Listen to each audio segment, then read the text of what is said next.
उदासीनीकरण अभिक्रिया बताई थी आपको, या फिर इसी को दूसरे प्रकार से पूछ सकता है कि अम्ल और क्षार जब आपस में रासायनिक क्रिया करते हैं तो क्या बनता है, या इस प्रकार से पूछ सकता है कि लवण कैसे बनते हैं।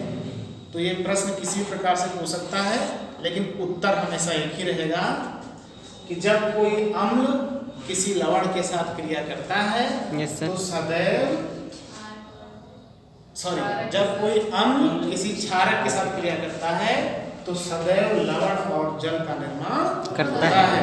जैसे एक उदाहरण आपके सामने है, हाइड्रोक्लोरिक अम्ल एक अम्ल है, सोडियम हाइड्रोक्साइड के साथ जो कि एक क्षारक है क्रिया करेगा तो सोडियम क्लोराइड NaCl, जिसको साधारण नमक भी कहते हैं, नाम का एक लवण बनेगा और साथ ही साथ एक अणु जल का भी बनेगा H2O।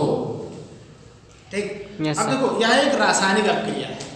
आपका पहला पार्ट था रासायनिक अपक्रिया। ठीक, यस सर। रासायनिक अपक्रिया में हमेशा क्या होता है, ये जो एरो है, एरो के बाईं तरफ होते हैं अभिकारक, जो कि अपक्रिया में भाग लेते हैं। थोड़ा पहले पार्ट का भी समझ लो। बाईं तरफ अभिकारक हैं जो कि रासायनिक अपक्रिया में भाग लेते हैं।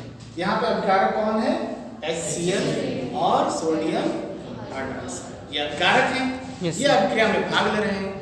फिर दाहिनी तरफ जो अपक्रिया के बाद, रासायनिक अपक्रिया के पश्चात जो बनते हैं उनको कहते हैं उत्पाद। ये जो एरो है इसके दाहिनी तरफ वाले जितने भी बनेंगे, चाहे 1 हो, 2 हो, 3 हो, ये सब उत्पाद कहलाएंगे। तो इस रासायनिक अपक्रिया में उत्पाद कौन कौन से हैं, NaCl और H2O। पहला उत्पाद है सोडियम क्लोराइड और दूसरा उत्पाद है जल। ठीक, यस सर। तो यह है रासायनिक अपक्रिया। और रासायनिक अपक्रिया को हमने जैसे दर्शा रखा है संकेतों में, इसको कहेंगे रासायनिक समीकरण। मैथ में पढ़ते हो, समीकरण पढ़ते हो, यस सर। पढ़ते हो सब लोग गणित में। समीकरण के दो पक्ष होते हैं, बायां पक्ष और दायां पक्ष। उसी प्रकार ये रासायनिक समीकरण है, इसका बाएं पक्ष में अभिकारक और दाहिने पक्ष में उत्पाद, है ना। Yes sir. इसलिए इसको रासायनिक अपक्रिया को हम शब्दों में ना कह करके अणु परमाणुओं के संकेतों द्वारा दिखाते हैं, तो ऐसी रासायनिक अपक्रिया को रासायनिक समीकरण कहते हैं। ठीक है, क्वेश्चन हो गया रासायनिक अपक्रिया किसे कहते हैं, ये भी पता हो गया। अगला क्वेश्चन रासायनिक समीकरण क्या है, ये भी पता हो गया। ठीक, यस सर। उत्पाद क्या है, अभिकारक क्या है, ये भी पता हो गया। ठीक, तो यह तो रहा उदासीनीकरण अपक्रिया का एक उदाहरण। फिर सूचक किसे कहते हैं। सूचक ऐसे पदार्थ होते हैं जो किसी अम्लीय विलयन के अम्लीय होने और क्षारीय विलयन के क्षारीय होने की सूचना हमें देते हैं। उन पदार्थों को सूचक कहते हैं। 3 सूचक इस प्रकार से हैं। पहला सूचक लिटमस पेपर, जिसे लिटमस कागज भी कहते हैं।